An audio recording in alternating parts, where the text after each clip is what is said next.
कैसे हैं बच्चों? आइए, स्वागत है आपका रामजीलाल क्लासेस में। और हम बात कर रहे हैं सीधे कक्षा 10 में मैथमेटिक्स में, एनसीईआरटी में। टॉपिक है अपना द्विघात समीकरण। और चर्चा चल रही थी बच्चों एक्सरसाइज 4.2 की। उसमें प्रश्न है इबारती। आपके सामने स्क्रीन पे प्रश्न मिलेगा, देखिए आप। और हम बुक से देख ले रहे हैं क्या कह रहा है प्रश्न। एक कुटीर उद्योग की बात कर रहा है। कह रहा है एक कुटीर उद्योग में बर्तनों का निर्माण होता है।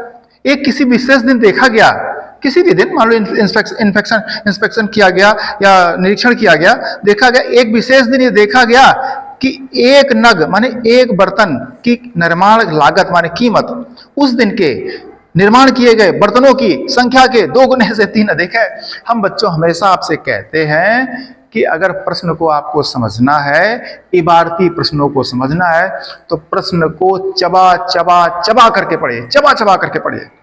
2-3 बार पढ़िए, 4 बार पढ़िए, फिर लगाइए, फिर देखो मजा आएगा। जैसा जैसा प्रश्न कहता जाए वैसा वैसा आप करते जाइए, आपका प्रश्न लग जाएगा। बच्चों को जो इबारती प्रश्न होते हैं उनको कठिन लगते हैं, जबकि बड़ा सिंपल। वो तो खुद ही प्रश्न कह रहा है कि ऐसे ऐसे चलो, जैसे कह रहा हो वैसे चलते जाओ। आप प्रश्न नहीं पढ़ना चाहते। हम लोग में बच्चों में क्या होती प्रॉब्लम, वो चाहते हैं बिना प्रश्न पढ़े लग जाए, प्रश्न पढ़ना ना पड़े और लग भी जाए आंसर भी। ऐसे थोड़ी होता, प्रश्न पढ़ो। ठीक है, चले बच्चों आगे। देखिए प्रश्न पढ़िए। तो हम बच्चों मान रहे इसमें, माना एक दिन में निर्मित बर्तनों की संख्या बराबर x है। एक दिन में उस कुटीर उद्योग में, जो भी उद्योग है, घर वगैरह में कहीं चल रहा है छोटा सा, एक दिन में x बर्तन बनते हैं। कितने बनते हैं? x बर्तन एक दिन में बनते हैं। उसने कहा है प्रश्न में कि एक कुटीर उद्योग एक दिन में कुछ बर्तनों का निर्माण करता। कुछ हमने क्या मान लिया? x। एक दिन में कुछ बर्तन माने x बर्तन निर्माण करता है। फुल स्टॉप लगा दिया उसने प्रश्न माने। रुकिए, रेस्ट कीजिए, इसके बाद फिर आगे पढ़ना पड़ेगा आपको। फिर लिखा है एक विशेष दिन, किसी खास दिन यह देखा गया कि प्रत्येक नग माने एक बर्तन की कीमत या निर्माण लागत उस दिन के निर्माण किए गए बर्तनों, उस दिन कितना निर्माण हुआ, प्रत्येक दिन निर्माण कितना होता है? यक्स प्रत्येक दिन निर्माण होता है।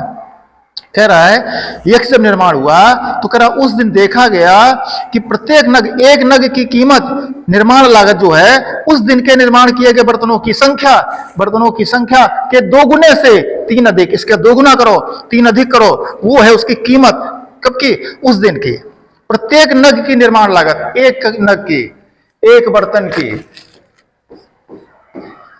एक नग माने एक बर्तन, नग की निर्माण लागत।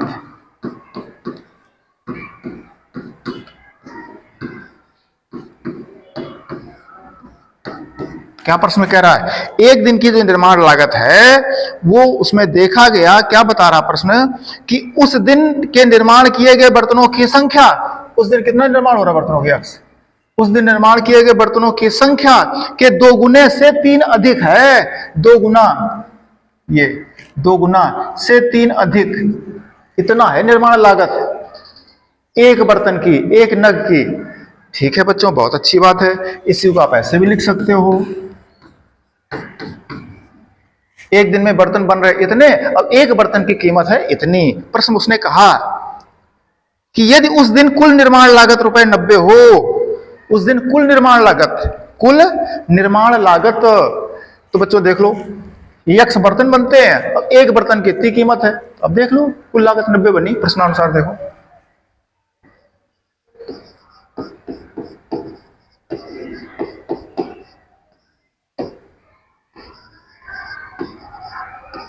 कुल निर्माण लागत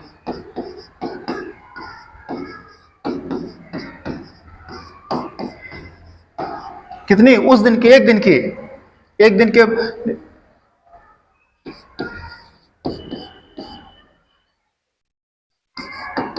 एक दिन में कुल निर्माण लागत बराबर 90। अब देखना बच्चों, बर्तन की संख्या कितनी है, x, और एक बर्तन की कीमत कितनी है, 2x + 3, गुणा कर दो बराबर 90। ये क्वेश्चन बच्चा बन गया, सॉल्व कर लो। देखो अब जरा चलो, एक ठेले पे गए, एक ठेले पे जो केला बेचता, केला, उस ठेले पे केले वाले पे उस पे 25 केले हैं। कितने केले हैं, 25 केले हैं। और हमने कहा एक केला की कीमत बताओ, उसने कहा एक केला सर 5 रुपए का है, एक केला 5 रुपए का है, तो 25 केले कितने के हो जाएंगे बताओ। अच्छा, तो एक केला जब 5 रुपए की, तो 25 केले ज्यादा के गुणा करना पड़ेगा, 25 × 5, 125 रुपए के हैं 25 केले, है ना। पेन खरीदने जाते हो आप दुकान पे, पेन खरीदो, तो एक पेन 5 रुपए मिल रहा है आपको, तो 10 पेन कितने मिलेंगे बताओ। तो वही से ये प्रश्न है, एक दिन में इतना निर्माण लागत है, इतने पेन खरीदने हैं आपने, और एक पेन की कीमत इतनी है, एक पेन की कीमत 5 रुपए और खरीदने इतने, तो इनका गुणा करोगे, 10 पेन खरीदने, ये 10 है, ये 5 रुपए कीमत है, एक पेन की कीमत 5 रुपए और 10 रुपए, 10 पेन है तो खरीदो, तो गुणा करना पड़ेगा, इसमें 50। ऐसे सब्जी ले लो, केला ले लो, कुछ भी ले लो, कापी ले लो। आइए बच्चों सॉल्व करते हैं प्रश्न, 1 से गुणा कर जाओ,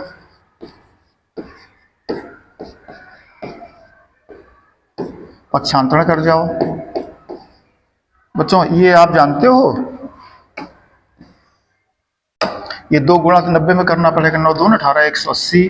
बच्चों आपको इसके फैक्टर्स करने पड़ेंगे, तो 2 का भाग करो, 2 में 18, फिर 2 का करो 45, फिर 3 का करो 15, फिर 3 का करो 5, फिर 5 एकम 5, किसके कर रहे थे, 180 के। बच्चों क्या सिखाया हमने, 2 गुणा 90, फिर 2 दूनी 4 गुणा 45, फिर 2 दूनी 4 × 12 गुणा 15। अब बच्चों गुणनखंड तो बहुत सारे हैं, तुम्हें किसकी जरूरत है, जिनको घटाने से 3 आ जाए। देखो बच्चों आ गया है 12 गुणा 15, 15 से 12 घटाओगे, और भी कर सकते हो आगे, 2 दूनी 4, 12 36 गुणा 5 कर सकते हो, पर हमें जरूरत नहीं, हमारा उद्देश्य यहीं से पूरा हो गया। तो जो हमारा उद्देश्य पूरा हो गया किससे, इससे,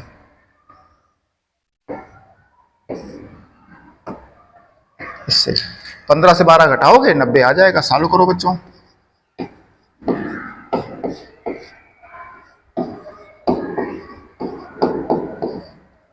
तीन तो कितना हो जाएगा 15, ये ऋण का चिन्ह है तो ऋण आता है 12,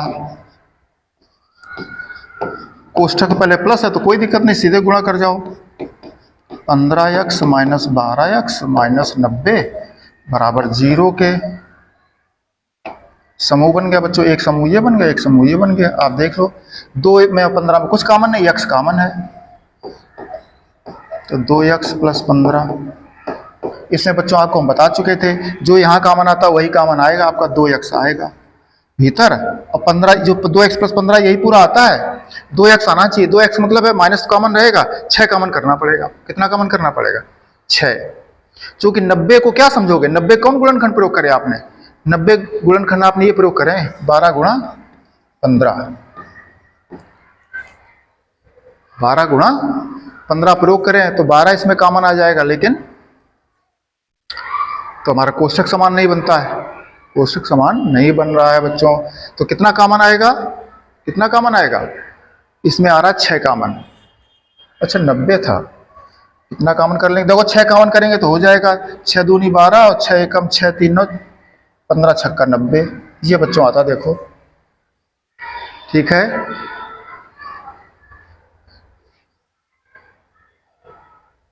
चलें बच्चों, दोनों कोष्ठक समान हो गए, आगे चलते हैं।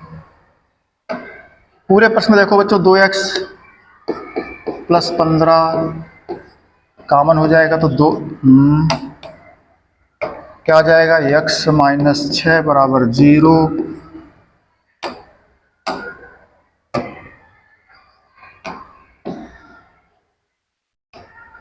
एक बार बच्चों ये कोष्ठक बराबर 0 के, तो इसमें तो बच्चों ये माइनस का आ गई वैल्यू, संख्या कभी ऋणात्मक नहीं होती है, ये तो आपका अग्राह हो गया। क्यों अग्राह हो गया? ऋण। कौन सा? संख्या, यक्स।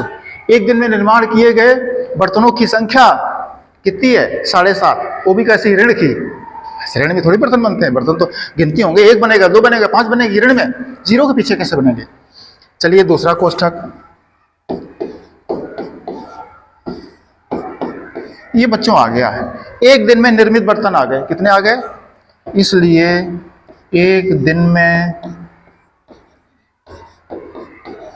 निर्मित बर्तनों की संख्या, बर्तन बराबर यक्स बराबर कितने बने? 6 बर्तन बच्चों एक दिन में बनते हैं। कितने बनते हैं? 6 बर्तन। अब उसने प्रश्न में कहा क्या है कि तो निर्मित बर्तनों की संख्या ये हो गई, और प्रत्येक नग की लागत, एक नग की, एक बर्तन की कीमत बताओ। एक बर्तन की कीमत माने एक नग की कीमत। तो ये बच्चों प्रश्न खुद ही बता चुका था तुम्हें। एक बर्तन की कीमत,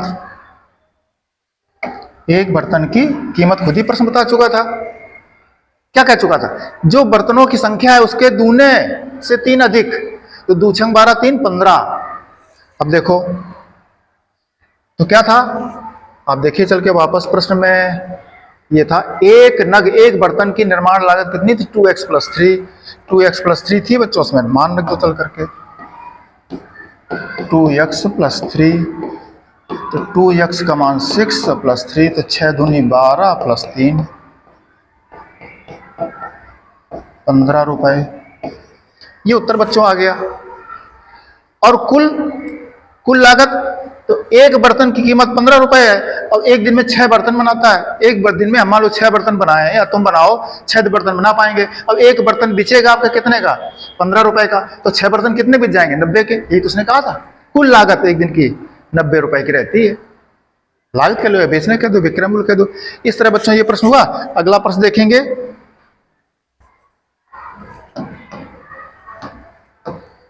ये एक्सरसाइज बच्चों 4.2 कंप्लीट है। तो 4.2 आप घर में HW में अच्छे से करके आइए, एग्जाम्पल के साथ में, विद एग्जाम्पल, है ना। सारे एग्जाम्पल्स भी और एक्सरसाइज भी कंप्लीट करके घर के से आइएगा। ठीक, आगे चलें। अब बच्चों देखिए एक एग्जाम्पल, एक प्रश्न देखिए।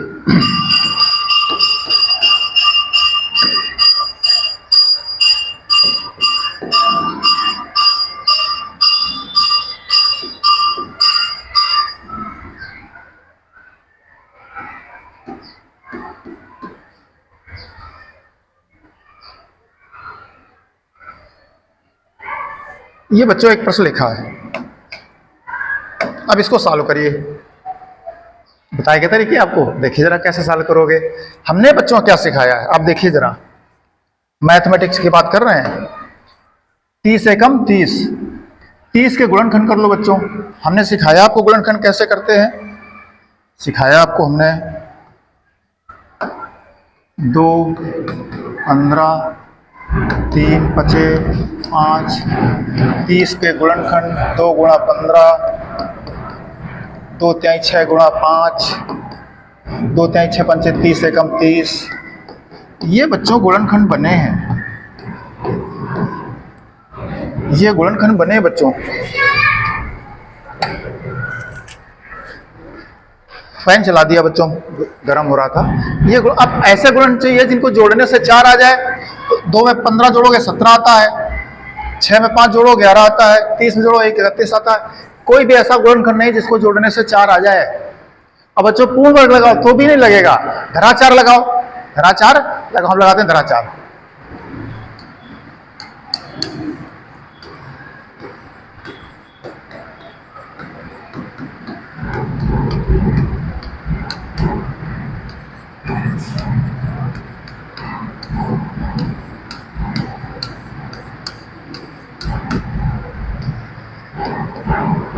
A बराबर 1, B बराबर 4, C बराबर 30। सूत्र लगाओ बच्चों। x बराबर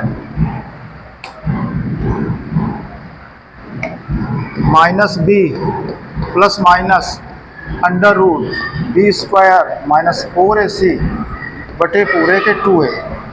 बच्चों हमने सिखाया आपको है,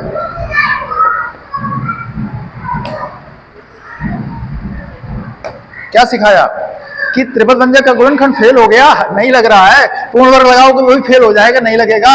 घराचार्य ने क्या कहा था, जब कोई नहीं लगे तो हमारा तरीका लगाना है, लगा। देखो आइए, ax square plus bx plus c बराबर 0 से तुलना कर दी, abc के मान आ गए, सूत्र में रख रहे हैं, रखो। माइनस b का मान क्या है 4 plus minus under root b का मान 4 माइनस 4ac, a का मान 1, c का मान 30, 2a का मान 1 है। आगे चलेंगे,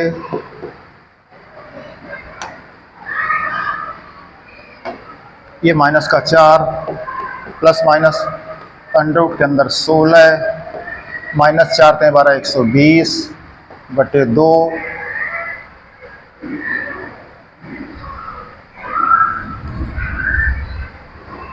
यहीं आ जाओ। x बराबर -4 प्लस माइनस, बच्चों देखो 16 घटाओ 120 से 6 4 10, 6 4 10, 2 की जगह 1 से 1 चला गया 0, 104 आ गया, माइनस का आया, किसका आया माइनस बटे 2। अब देखो बच्चों, ये जो माइनस का 104 आया है, ऋण के अंडर रूट के अंदर माइनस के, अंडर रूट के अंदर -1, अंडर रूट के अंदर माइनस का 13, कोई भी वैल्यू हो, रूट के अंदर के मान अगर ऋणात्मक हैं तो काल्पनिक संख्या होती है, उसको हम लोग कोई भी गणितज्ञ हल नहीं कर पाए, उसको इमेजिनरी पार्ट कहा गया। इंटरमीडिएट की मैथमेटिक्स में एक समिश्र संख्या कॉम्प्लेक्स नंबर के नाम से एक टॉपिक है, इसकी चर्चा वहां होगी। तो इस प्रश्न को द्विघात समीकरण भी हल नहीं कर पा रहा है। ऐसे प्रश्न को क्या करेंगे, ये प्रश्न हल ही नहीं होगा तो बच्चों बहुत से प्रश्न आएंगे कि हम पूरा हल करते जाएंगे और लास्ट में प्रश्न हल नहीं हुआ, तब क्या करेंगे। तो एक ट्रिक है, पहले देखना पड़ेगा प्रश्न को आपको कि ये प्रश्न आगे हल होगा कि नहीं होगा, इसके मूल आएंगे कि नहीं आएंगे। इस प्रश्न के मूल ज्ञात करना, प्राप्त करना संभव नहीं है, क्योंकि हल ही नहीं हो रहा, न त्रिपदंजक से, न पूर्णवर्ग से, न धराचार से, और न ही गुणनखंड विधि से, गुणनखंड प्रमेय विधि से।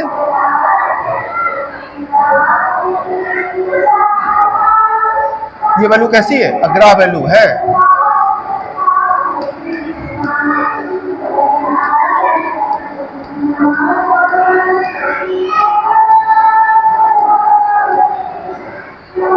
काल्पनिक भाग है।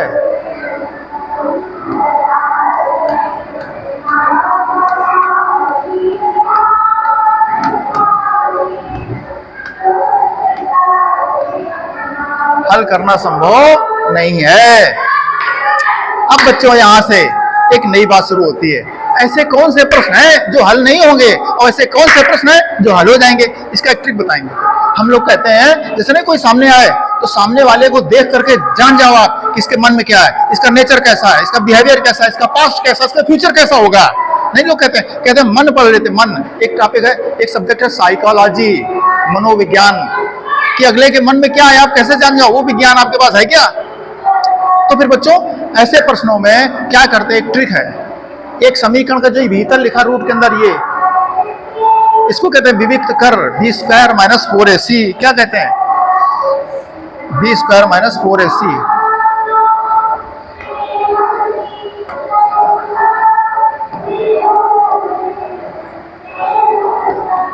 इसको अंग्रेजी में कहते हैं डिस्क्रिमिनेंट, विविक्त कर, विवेचक। ये विविक्त कर है, ये विवेचक है, ये विवेचना कर देगा कि हमारा प्रश्न आगे हल होगा या नहीं होगा। तो अब किसी प्रश्न को हल करने के पहले हम देखेंगे कि विविक्त कर का मान क्या आता है। विविक्त कर का मान हमें बताएगा कि जो समीकरण आपका है, जो प्रश्न आपका है, जो द्विघात समीकरण आपका है, जिसको आपको हल करना है, इसका उत्तर कैसा आएगा, आएगा कि नहीं आएगा, आएगा भी तो कैसा आएगा, ये बताएगा। तो इस पर चर्चा करते हैं, ठीक बच्चों।